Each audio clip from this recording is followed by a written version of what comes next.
My name is Michael Bartram, and I'm here to tell you about my debut novel, The Portrait of a Lost Boy.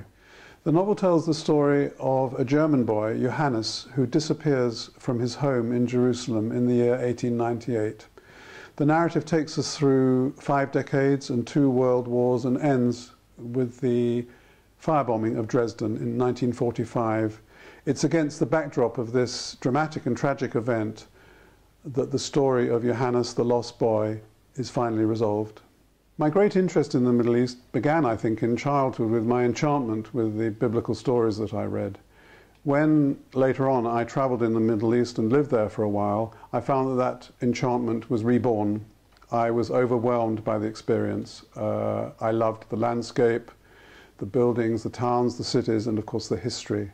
And then added to that was the continuing tragic conflict in the Middle East. That also inspired me and led me to want to set a novel in that part of the world.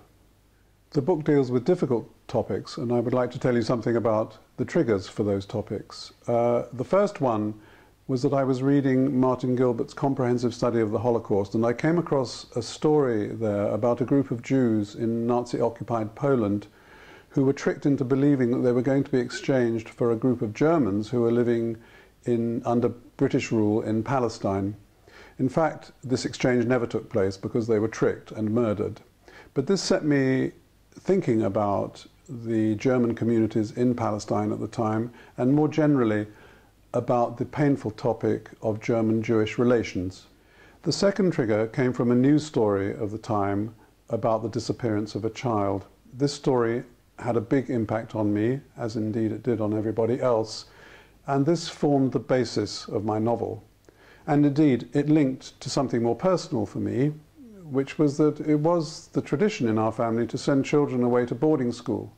I myself was sent away to boarding school at quite a young age, and this experience led me to want to explore the theme of lost or stolen childhoods. I moved from being an academic writer to being a novelist for rather personal reasons.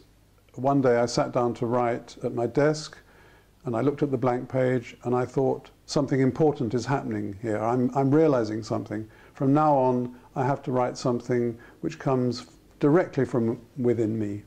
My publisher has been kind enough to compare my novel with Dr. Zhivago by Boris Pasternak. I wouldn't for one moment compare myself with Pasternak, but perhaps she is onto something in that I know that when I was younger, I loved the film of Dr. Zhivago, and then I read the book twice. And perhaps something about that story and that novel gripped me. I think it's the combination of dramatic personal stories with panoramic historic events. And to that extent, yes, I might acknowledge an unconscious influence. It's shorter than Dr. Zhivago, by the way. I've enjoyed the experience of writing this novel. It's been particularly satisfying to me to combine my interests with something more personal and then to share it. And for this reason, I hope that The Portrait of a Lost Boy will resonate with readers.